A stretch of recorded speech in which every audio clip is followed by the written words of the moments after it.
नमस्कार दोस्तों, इस वीडियो में हम आपके ज्ञान और सोचने की क्षमता को परखने वाले सवालों के साथ आए हैं। हर प्रश्न पर ध्यान दें और सोच समझकर उत्तर दें। आइए ज्ञान की इस यात्रा को शुरू करें। प्रश्न 1। बैंकों को प्राथमिकता क्षेत्र में ऋण देने की अनिवार्यता किस अधिनियम के अंतर्गत नहीं आती? ऑप्शन ए, बैंकिंग विनियमन अधिनियम 1949। ऑप्शन बी, आरबीआई अधिनियम 1934। ऑप्शन सी, कोई विशेष अधिनियम नहीं, यह नीति मार्गदर्शन है। ऑप्शन डी, राष्ट्रीयकरण अधिनियम 1969। इसका सही जवाब आपको कमेंट बॉक्स में देना होगा।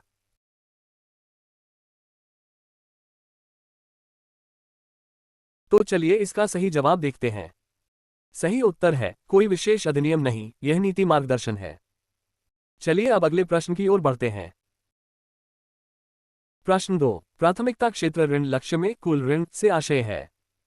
ऑप्शन ए, केवल कृषि ऋण। ऑप्शन बी, कुल शुद्ध बैंक ऋण ANBC। ऑप्शन सी, कुल जमा राशि। ऑप्शन डी, कुल पूंजीगत निधि। इसका सही जवाब आपको कमेंट बॉक्स में देना होगा।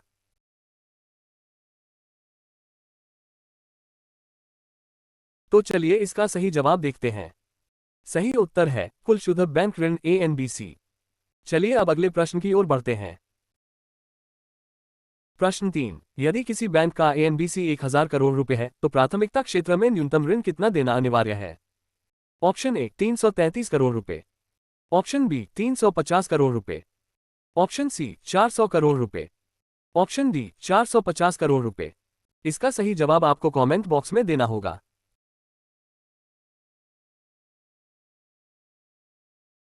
तो चलिए इसका सही जवाब देखते हैं। सही उत्तर है 400 करोड़ रुपए। चलिए अब अगले प्रश्न की ओर बढ़ते हैं। प्रश्न 4। कृषि क्षेत्र प्राथमिकता क्षेत्र का हिस्सा है परंतु इनमें से कौन कृषि क्षेत्र में नहीं आता? ऑप्शन ए, कृषि फसल ऋण। ऑप्शन बी, डेयरी और पोल्ट्री। ऑप्शन सी, औद्योगिक ट्रैक्टर विनिर्माण। ऑप्शन डी, कृषि सहकारी समिति को ऋण। इसका सही जवाब आपको कमेंट बॉक्स में देना होगा।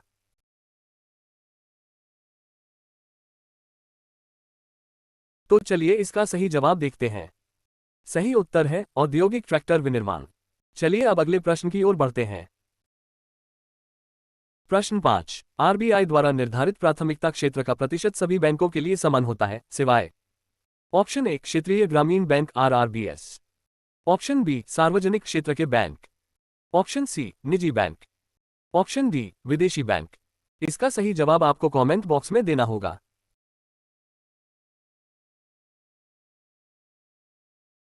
तो चलिए इसका सही जवाब देखते हैं। सही उत्तर है विदेशी बैंक। चलिए अब अगले प्रश्न की ओर बढ़ते हैं। प्रश्न 6। विदेशी बैंकों के लिए प्राथमिकता क्षेत्र ऋण का लक्ष्य कितना है? Option A, 40%। Option B, 32%। Option C, 35%। Option D, 45%। इसका सही जवाब आपको कमेंट बॉक्स में देना होगा।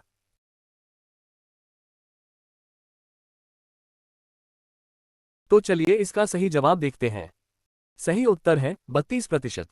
चलिए अब अगले प्रश्न की ओर बढ़ते हैं। प्रश्न 7। यदि कोई बैंक PSL लक्ष्य पूरा नहीं कर पाता है तो उसकी शेष राशि कहां जमा करनी होती है? ऑप्शन ए, NHB को। ऑप्शन बी, नाबार्ड के RIDF फंड में। ऑप्शन सी, SIDBI के साथ। ऑप्शन डी, RBI के पास। इसका सही जवाब आपको कमेंट बॉक्स में देना होगा।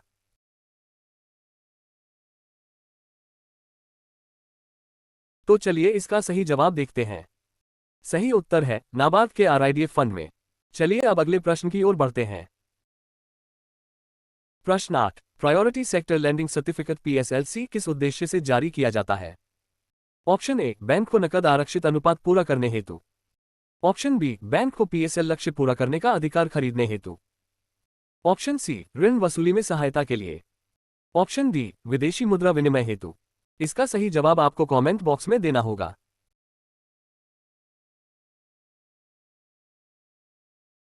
तो चलिए इसका सही जवाब देखते हैं।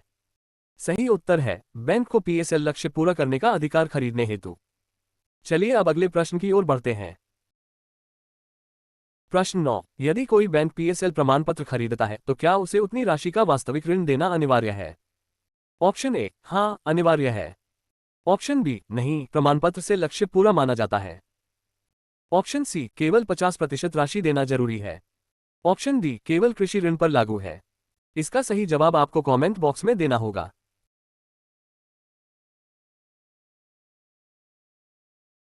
तो चलिए इसका सही जवाब देखते हैं। सही उत्तर है नहीं, प्रमाणपत्र से लक्ष्य पूरा माना जाता है। चलिए अब अगले प्रश्न की ओर बढ़ते हैं। प्रश्न 10। एएनबीसी की गणना में किन निवेशों को घटाया जाता है? ऑप्शन ए एचटीएम श्रेणी में रखे एसएलआर निवेश। ऑप्शन बी एनआरईएफसीएनआर जमा के विरुद्ध ऋण। ऑप्शन सी सरकारी पुनर्पूंजीकरण बॉन्ड। ऑप्शन डी सभी उपरोक्त। इसका सही जवाब आपको कमेंट बॉक्स में देना होगा।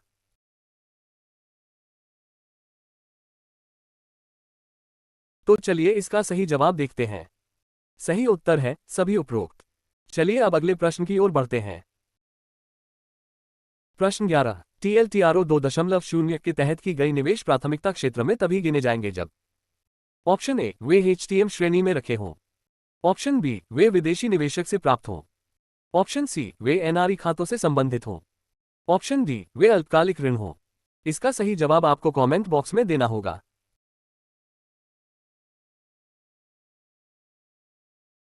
तो चलिए इसका सही जवाब देखते हैं। सही उत्तर है वे एचटीएम श्रेणी में रखे हों। चलिए अब अगले प्रश्न की ओर बढ़ते हैं। प्रश्न 12। प्रायोरिटी सेक्टर लैंडिंग का मुख्य उद्देश्य क्या है? ऑप्शन ए सरकारी घाटे को पूरा करना। ऑप्शन बी समावेशी वित्तीय विकास सुनिश्चित करना। ऑप्शन सी बैंक की लाभप्रदता बढ़ाना। ऑप्शन डी निजी क्षेत्र में निवेश बढ़ाना। इसका सही जवाब आपको कमेंट बॉक्स में देना होगा।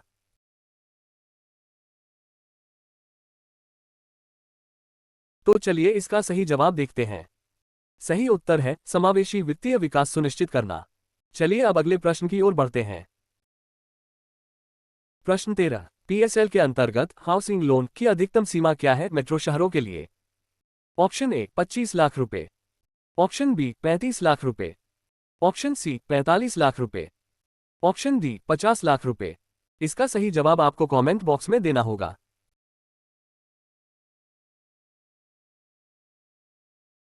तो चलिए इसका सही जवाब देखते हैं। सही उत्तर है 35 लाख रुपए। चलिए अब अगले प्रश्न की ओर बढ़ते हैं। प्रश्न 14। एमएसएमई के लिए प्राथमिकता क्षेत्र में ऋण वर्गीकरण का आधार क्या है? ऑप्शन ए कंपनी का टर्नओवर और निवेश। ऑप्शन बी कर्मचारियों की संख्या। ऑप्शन सी बैंक की शाखा का स्थान। ऑप्शन डी आरबीआई की वार्षिक नीति। इसका सही जवाब आपको कमेंट बॉक्स में देना होगा।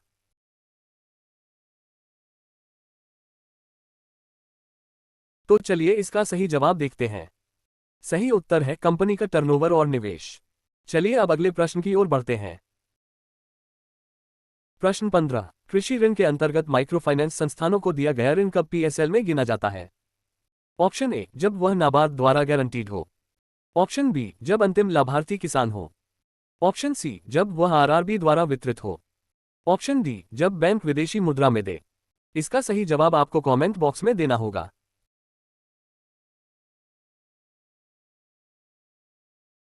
तो चलिए इसका सही जवाब देखते हैं। सही उत्तर है जब अंतिम लाभार्थी किसान हो। चलिए अब अगले प्रश्न की ओर बढ़ते हैं। प्रश्न 16। प्रायोरिटी सेक्टर लैंडिंग में हाउसिंग लोन और एजुकेशन लोन किस श्रेणी में आते हैं? ऑप्शन ए गैर कृषि क्षेत्र। ऑप्शन बी गैर प्राथमिक क्षेत्र। ऑप्शन सी अन्य प्राथमिकता क्षेत्र अदर्स। ऑप्शन डी एमएसएमई क्षेत्र। इसका सही जवाब आपको कमेंट बॉक्स में देना होगा।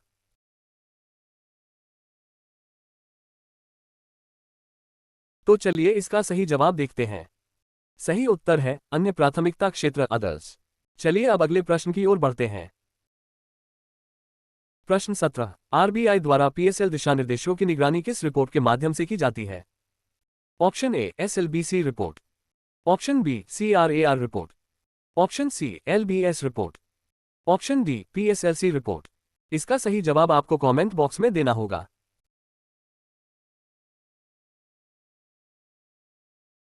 तो चलिए इसका सही जवाब देखते हैं। सही उत्तर है एसएलबीसी रिपोर्ट। चलिए अब अगले प्रश्न की ओर बढ़ते हैं। प्रश्न 18। कृषि क्षेत्र में इनडायरेक्ट फाइनेंस का एक उदाहरण कौन सा है? ऑप्शन ए किसान को व्यक्तिगत फसल ऋण। ऑप्शन बी कृषि मशीनरी निर्माण कंपनी को ऋण। ऑप्शन सी कृषक उत्पादक संगठन को ऋण। ऑप्शन डी सहकारी समिति को बीज खरीद हेतु ऋण। इसका सही जवाब आपको कमेंट बॉक्स में देना होगा।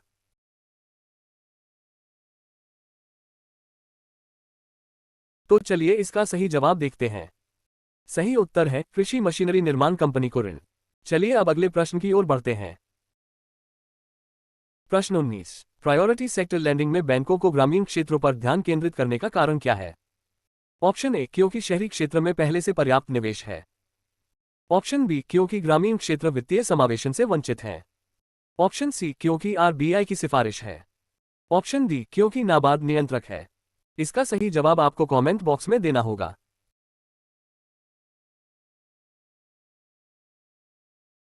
तो चलिए इसका सही जवाब देखते हैं। सही उत्तर है क्योंकि ग्रामीण क्षेत्र वित्तीय समावेशन से वंचित हैं। चलिए अब अगले प्रश्न की ओर बढ़ते हैं। प्रश्न 20। प्रायोरिटी सेक्टर लैंडिंग के अंतर्गत वी का सेक्शन की परिभाषा में कौन शामिल नहीं है? ऑप्शन ए, कृषक। ऑप्शन बी, SC/ST लाभार्थी। ऑप्शन सी, सरकारी कर्मचारी। ऑप्शन डी, स्वयं सहायता समूह सदस्य। इसका सही जवाब आपको कमेंट बॉक्स में देना होगा।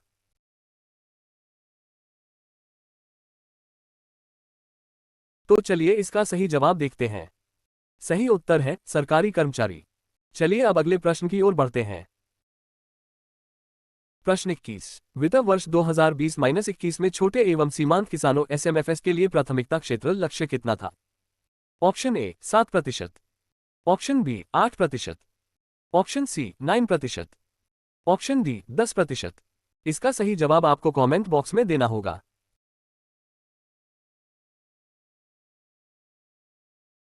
तो चलिए इसका सही जवाब देखते हैं। सही उत्तर है 8%। चलिए अब अगले प्रश्न की ओर बढ़ते हैं। प्रश्न 22। वित्त वर्ष 2020-21 में कमजोर वर्ग वीक सेक्शन के लिए लक्ष्य कितना निर्धारित किया गया था? Option A, 8%। Option B, 9%। Option C, 10%। Option D, 11%। इसका सही जवाब आपको कमेंट बॉक्स में देना होगा।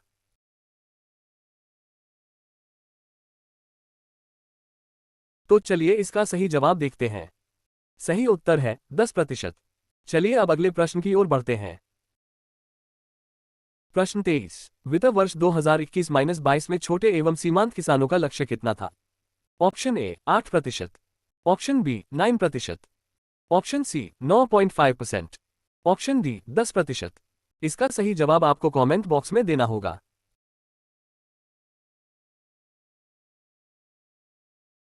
तो चलिए इसका सही जवाब देखते हैं। सही उत्तर है 9%। चलिए अब अगले प्रश्न की ओर बढ़ते हैं। प्रश्न 24। वित्त वर्ष 2021-22 में कमजोर वर्ग के लिए लक्ष्य कितना था? Option A, 10%। Option B, 11%।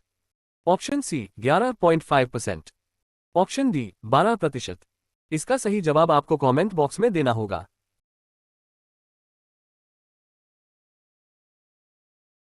तो चलिए इसका सही जवाब देखते हैं। सही उत्तर है 11%। चलिए अब अगले प्रश्न की ओर बढ़ते हैं। प्रश्न 25। वित्त वर्ष 2022-23 में छोटे एवं सीमांत किसानों के लिए लक्ष्य क्या था?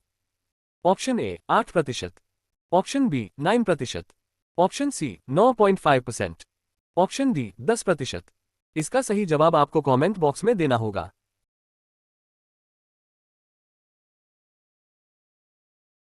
तो चलिए इसका सही जवाब देखते हैं। सही उत्तर है 9.5%। चलिए अब अगले प्रश्न की ओर बढ़ते हैं। प्रश्न 26। वित्त वर्ष 2022-23 में कमजोर वर्ग के लिए लक्ष्य कितना निर्धारित था? Option A, 11%। Option B, 11.5%। Option C, 12%। Option D, 12.5%। इसका सही जवाब आपको कमेंट बॉक्स में देना होगा।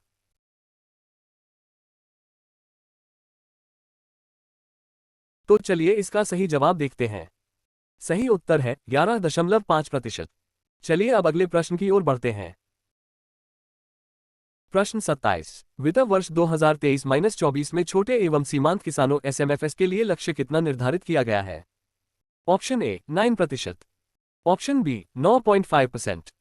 Option C, 10%। Option D, 11%। इसका सही जवाब आपको कमेंट बॉक्स में देना होगा।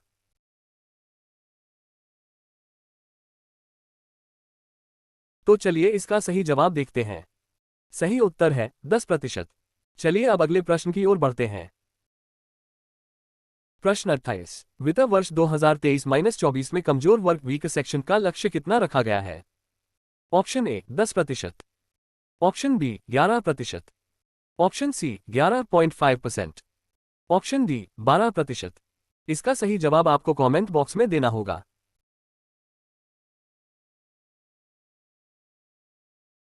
तो चलिए इसका सही जवाब देखते हैं।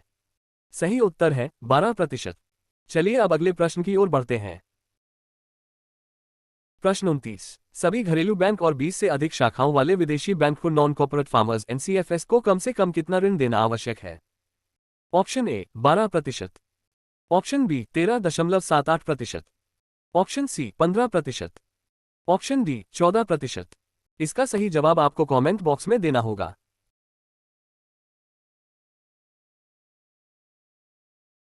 तो चलिए इसका सही जवाब देखते हैं। सही उत्तर है 13.78%। चलिए अब अगले प्रश्न की ओर बढ़ते हैं। प्रश्न 30। नॉन कॉर्पोरेट फार्मर्स एनसीएफएस के लिए आरबीआई द्वारा निर्धारित औसत प्रतिशत किस पर आधारित है? ऑप्शन ए 3 वर्ष की औसत उपलब्धि पर, ऑप्शन बी पिछले वर्ष के लक्ष्य पर, ऑप्शन सी वार्षिक बजट अनुमान पर, ऑप्शन डी नाबार्ड की सिफारिश पर। इसका सही जवाब आपको कमेंट बॉक्स में देना होगा।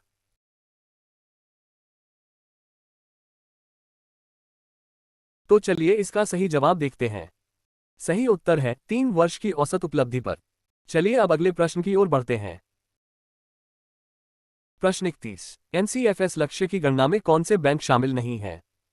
ऑप्शन ए सार्वजनिक क्षेत्र के बैंक, ऑप्शन बी विदेशी बैंक 20 से अधिक शाखाएं, ऑप्शन सी शहरी सहकारी बैंक यूसीबीएस, ऑप्शन डी निजी बैंक। इसका सही जवाब आपको कमेंट बॉक्स में देना होगा।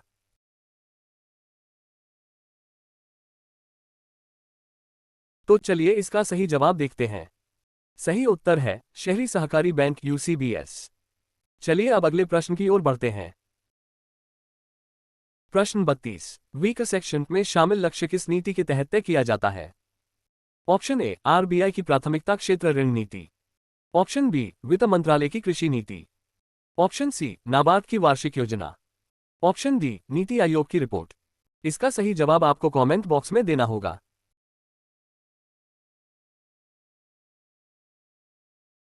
तो चलिए इसका सही जवाब देखते हैं।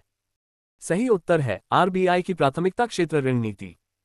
चलिए अब अगले प्रश्न की ओर बढ़ते हैं। प्रश्न 33। एसएमएफएस के लक्ष्य में किस प्रकार के किसान शामिल होते हैं? ऑप्शन ए केवल सीमांत किसान, ऑप्शन बी छोटे और सीमांत दोनों किसान, ऑप्शन सी केवल भूमि स्वामी किसान, ऑप्शन डी केवल किराएदार किसान। इसका सही जवाब आपको कमेंट बॉक्स में देना होगा।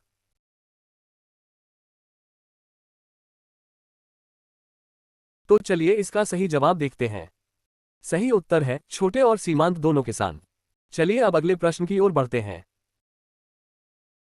प्रश्न 34। यदि किसी बैंक का एसएमएफ लक्ष्य पूरा नहीं होता तो क्या परिणाम होता है? ऑप्शन ए आरबीआई दंड लगाता है, ऑप्शन बी आरआईडीएफ में शेष राशि जमा करनी होती है, ऑप्शन सी लक्ष्य अगले वर्ष जोड़ दिया जाता है, ऑप्शन डी कोई दंड नहीं होता। इसका सही जवाब आपको कमेंट बॉक्स में देना होगा।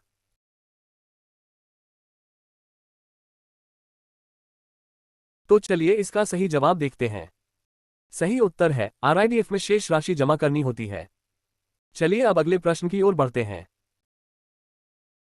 प्रश्न 35। 2022-23 के लिए एनसीएफ का सिस्टम वाइड औसत कितना था? Option A 12.5%, option B 13.78%, option C 14.25%, option D 15%। इसका सही जवाब आपको कमेंट बॉक्स में देना होगा।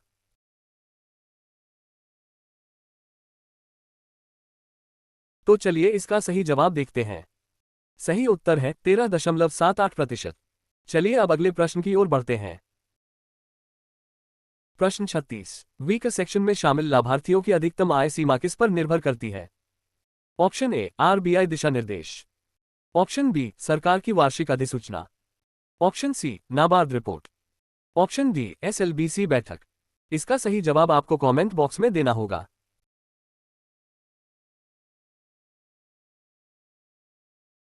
तो चलिए इसका सही जवाब देखते हैं। सही उत्तर है सरकार की वार्षिक अधिसूचना। चलिए अब अगले प्रश्न की ओर बढ़ते हैं। प्रश्न 37। एसएमएफएस लक्ष्य मुख्य रूप से किस उद्देश्य को पूरा करता है? ऑप्शन ए कृषि क्षेत्र में निवेश बढ़ाना, ऑप्शन बी कृषि उत्पादन में समानता लाना, ऑप्शन सी ग्रामीण गरीबों का सशक्तिकरण, ऑप्शन डी उद्योग क्षेत्र का विकास। इसका सही जवाब आपको कमेंट बॉक्स में देना होगा।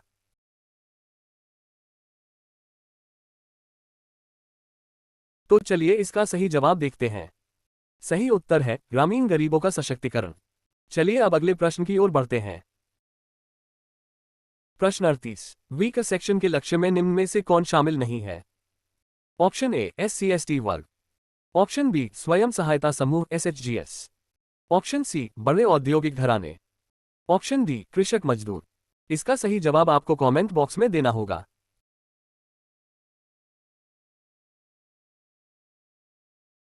तो चलिए इसका सही जवाब देखते हैं। सही उत्तर है बड़े औद्योगिक घराने। चलिए अब अगले प्रश्न की ओर बढ़ते हैं। प्रश्न 39। प्रायोरिटी सेक्टर लैंडिंग के लक्ष्य हर वर्ष क्यों संशोधित किए जाते हैं?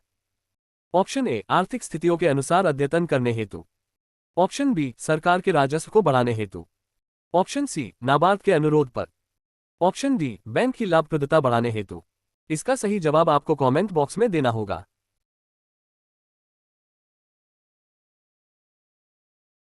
तो चलिए इसका सही जवाब देखते हैं।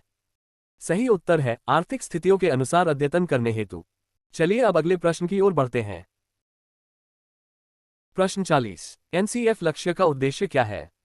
ऑप्शन ए गैर कॉर्पोरेट किसानों तक ऋण प्रवाह बढ़ाना, ऑप्शन बी कॉर्पोरेट ऋण घटाना, ऑप्शन सी विदेशी निवेश बढ़ाना, ऑप्शन डी शहरी विकास को प्रोत्साहित करना। इसका सही जवाब आपको कमेंट बॉक्स में देना होगा।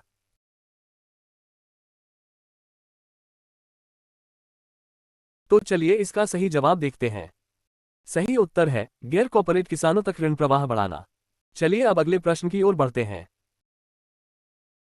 प्रश्न 41। उन जिलों के लिए जहां प्रति व्यक्ति प्राथमिक क्षेत्र ऋण प्रवाह 9,000 रुपए से कम है, आरबीआई द्वारा कितना भारांक निर्धारित किया गया है?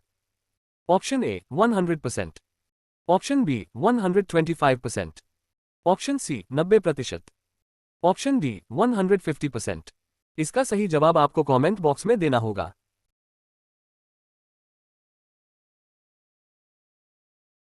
तो चलिए इसका सही जवाब देखते हैं।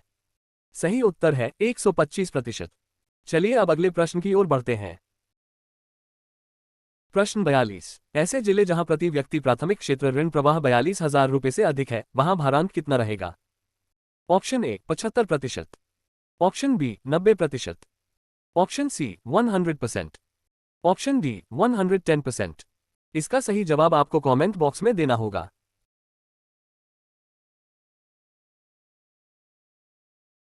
तो चलिए इसका सही जवाब देखते हैं। सही उत्तर है 90%। चलिए अब अगले प्रश्न की ओर बढ़ते हैं। प्रश्न 43। प्राथमिक क्षेत्र में समायोजित शुद्ध बैंक ऋण ANBC किसका प्रतिनिधित्व करता है? ऑप्शन ए विदेशों में कुल ऋण, ऑप्शन बी भारत में लंबित बैंक ऋण, ऑप्शन सी सभी प्रकार की निवेश राशि, ऑप्शन डी कुल जमा राशि। इसका सही जवाब आपको कमेंट बॉक्स में देना होगा।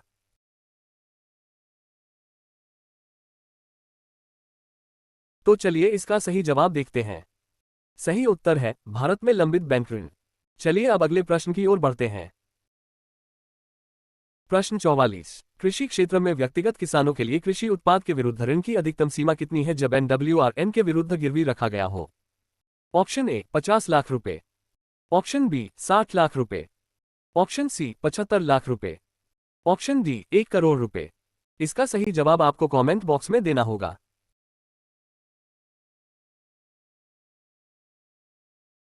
तो चलिए इसका सही जवाब देखते हैं। सही उत्तर है 75 लाख रुपए। चलिए अब अगले प्रश्न की ओर बढ़ते हैं। प्रश्न 45। FPOS FPCS को खेती के लिए ऋण देने की अधिकतम सीमा कितनी है जब पूर्व निर्धारित मूल्य पर विपणन सुनिश्चित हो? ऑप्शन ए 2 करोड़ रुपए, ऑप्शन बी 3 करोड़ रुपए, ऑप्शन सी 4 करोड़ रुपए, ऑप्शन डी 5 करोड़ रुपए। इसका सही जवाब आपको कमेंट बॉक्स में देना होगा।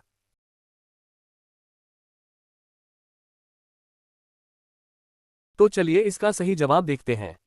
सही उत्तर है 5 करोड़ रुपए। चलिए अब अगले प्रश्न की ओर बढ़ते हैं। प्रश्न 46। कृषि अवसंरचना के लिए ऋण की अधिकतम सामूहिक सीमा प्रति उधारकर्ता कितनी है? ऑप्शन ए 50 करोड़ रुपए, ऑप्शन बी 75 करोड़ रुपए, ऑप्शन सी 100 करोड़ रुपए, ऑप्शन डी 125 करोड़ रुपए। इसका सही जवाब आपको कमेंट बॉक्स में देना होगा।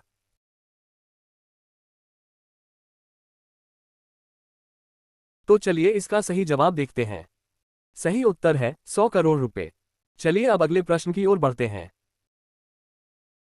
प्रश्न 47। किसानों की सहकारी समितियों को सदस्यों के उत्पाद की खरीद हेतु अधिकतम कितना ऋण दिया जा सकता है?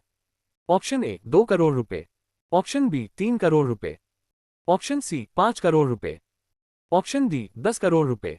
इसका सही जवाब आपको कमेंट बॉक्स में देना होगा।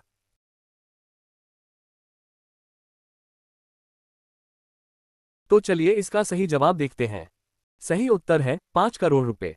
चलिए अब अगले प्रश्न की ओर बढ़ते हैं। प्रश्न 48। कृषि और संबद्ध सेवाओं में स्टार्टअप्स को ऋण की अधिकतम सीमा कितनी है? ऑप्शन ए 25 करोड़ रुपए, ऑप्शन बी 50 करोड़ रुपए, ऑप्शन सी 75 करोड़ रुपए, ऑप्शन डी 100 करोड़ रुपए। इसका सही जवाब आपको कमेंट बॉक्स में देना होगा।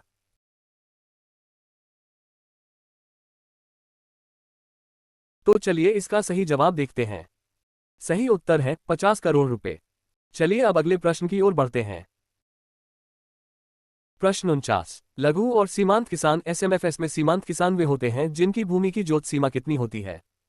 ऑप्शन ए 1 हेक्टेयर तक, ऑप्शन बी 1 से 2 हेक्टेयर तक, ऑप्शन सी 2 से 3 हेक्टेयर तक, ऑप्शन डी 3 हेक्टेयर से अधिक। इसका सही जवाब आपको कमेंट बॉक्स में देना होगा।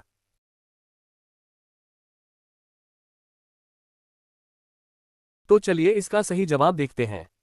सही उत्तर है 1 हेक्टेयर तक। चलिए अब अगले प्रश्न की ओर बढ़ते हैं।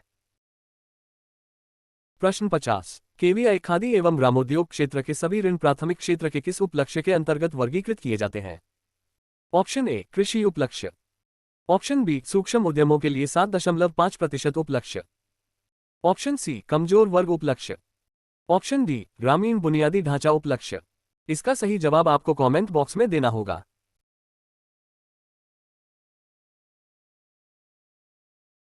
तो चलिए इसका सही जवाब देखते हैं। सही उत्तर है सूक्ष्म उद्यमों के लिए 7.5% उपलक्ष्य। चलिए अब अगले प्रश्न की ओर बढ़ते हैं। अगर आपको ये वीडियो पसंद आया हो तो लाइक और शेयर जरूर करें। सब्सक्राइब कीजिए और बेल आइकॉन दबाएं ताकि हर नया आप तक तुरंत पहुंचे। Thank you for watching this video.